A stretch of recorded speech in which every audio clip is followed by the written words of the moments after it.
की इलेक्शन के सिलसिले में हम आपको ज़हमत दे रहे हैं। असल में ये है कि कोविड की वजह से हमारी जो पिछली टीम थी, जिसको अभिनव शर्मा प्रेसिडेंट थे, जिसके उनका टेन्योर था 6 अप्रैल तक।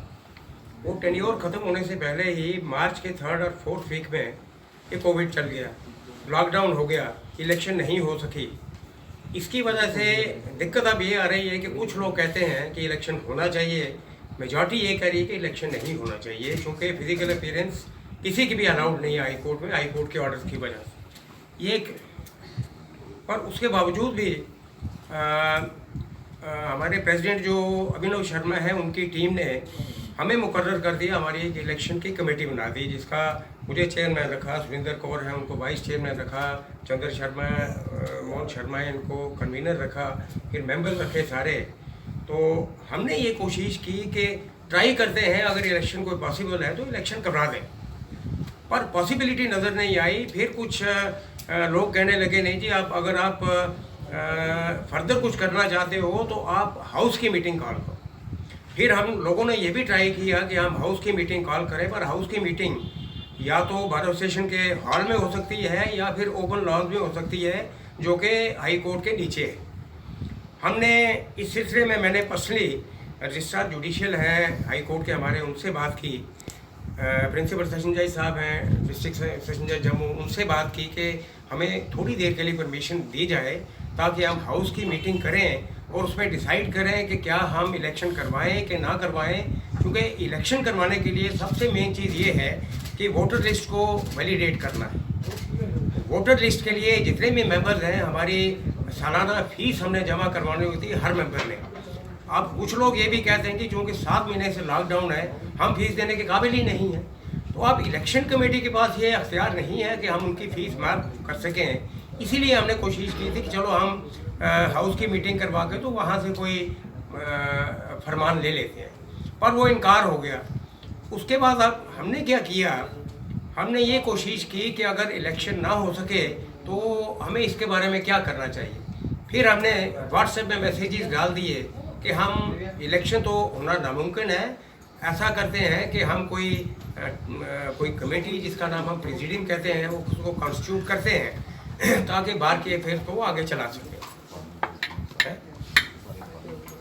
हाँ, और उस सिलसिले में मैंने बजाते खुद हमारे जो प्रेसिडियम के हमने जो मेंबर रखे हैं उनमें 7 फॉर्मर प्रेसिडेंट्स हैं और 2 सीनियर एडवोकेट्स हैं, वो आपको लिस्ट में अभी प्रोवाइड कर दूंगा, और 2 लेडीज़ को हमने रखा हुआ है। एक मेंबर सेक्रेटरी हमने बनाया हो जो हमारे फॉर्मर सेक्रेटरी थे।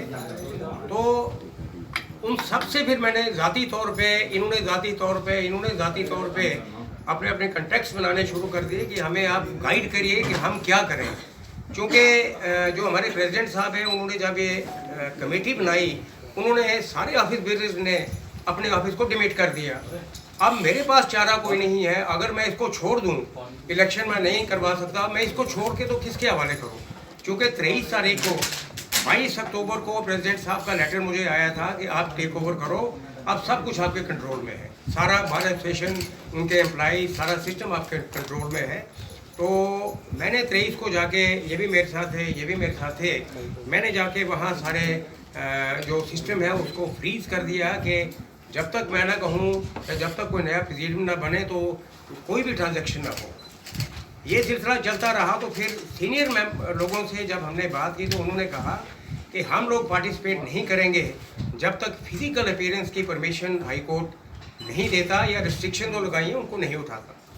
तो फिर मैंने उनसे उनकी कंसेंट भी ले ली कि मैंने कहा अगर मैं प्रेसिडियम बनाऊं तो क्या आप लोग इसको एक्सेप्ट करोगे। हमने जितने प्रेसिडियम के मेंबर रखे हैं, जो लिस्ट में आपको दूंगा, उसमें उन्होंने कहा जी हम आपके साथ चलेंगे, क्योंकि बाहर के हालात ऐसे हैं और हमारे छोटे यंग एडवोकेट्स हैं, फ्रस्ट्रेट हो चुके हैं, कामकाज कोई नहीं है, फिजिकल अपीयरेंस होने नहीं दे रहा हाई कोर्ट। इस सिलसिले में हमने ये प्रेसिडियम कॉन्स्टिट्यूट किया है और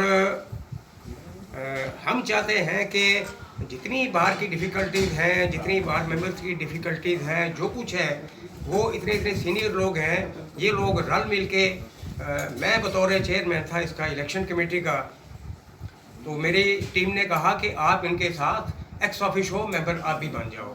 तो मैंने इनकी बात मान के तो यहाँ पे मेंबरशिप नहीं ले ली। पर हमारी इलेक्शन की कमेटी है जो ये चलती रहेगी, इसको मैं डिमोलिश नहीं कर सकता और ना ही इसको सेट असाइड कर सकता हूँ। प्रेसिडियम वाला मेंबर जो अगर वो बनते हैं, अगर वो कहते हैं जी इसको ख़त्म करते हैं इलेक्शन के दौरान, हम इलेक्शन जब होगा हम तब ले लेंगे दोबारा से इलेक्शन कमेटी, तो हम कोई उधर नहीं। दूसरी बात आपसे मैं ये आपके ज़रिए मैं ये कहना चाहता हूँ कि ये कोई हमारा इंटेंशन नहीं है कि हम इलेक्शन नहीं करवाना चाहते। डेमोक्रेटिक सेटअप में इतनी बड़ी एसोसिएशन है हमारी, इतनी स्ट्रांग एसोसिएशन किसी ज़माने में हुआ करती थी। इतने बड़े एसोसिएशन का इलेक्शन नहीं करवाना एक नाजायज़ होगा, पर हालात होने चाहिए, कंडीसिव एटमॉस्फेयर होना चाहिए कि इलेक्शन हो सके। अगर इलेक्शन नहीं हो सकता तो हम 6 आदमी 8 आदमी कुछ भी नहीं कर सकते। ये हमारा यही एक आप लोगों के ज़रिए हम कहना चाहते हैं। एक और बात बड़ी इम्पॉर्टेंट है कि हमने अपने साथ इलेक्शन कमेटी, मैंने हमारे यंग लॉयर एसोसिएशन के प्रेसिडेंट हैं नितिन बख्शी साहब, मैंने उनसे टेलीफोन पे बजाते खुद बात की कि प्रेसिडियम बनाना चाहता हूँ। हमने कन्वे कर दिया हुआ है व्हाट्सएप पे और सबको पता चल चुका हुआ है कि हम ये बनाना चाहते हैं, तो मैं आपको मेंबर रखना चाहता था।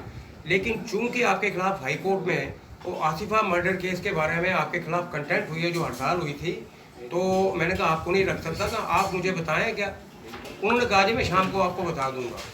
नेक्स्ट डे उन्होंने क्या किया कि आपने उनका वाइस प्रेसिडेंट है सवरेश कोतवाल, उन्होंने मैसेज डाल दिया व्हाट्सएप पे कि जी हम इसको अपोज करते हैं कि ये कमेटी नहीं बननी, प्रेसिडेंट नहीं बनना चाहिए। तो इस वजह से हमने उनको अपने साथ शामिल नहीं किया है। This is the only mistake which they might say and we have committed. तो आपसे मेरी गुजारिश है कि ये हमारा जितना भी जो हम कर रहे हैं, हम बेहतरी के लिए कर रहे हैं, हमारा इसमें कोई कंसर्न नहीं, हम बाहर की बेहतरी के लिए कर रहे हैं। तो अगर आप इसके बारे में आप कोई मुझसे मुखातिब करना चाहते हैं, कोई सवाल पूछना चाहते हैं, आई एम रेडी।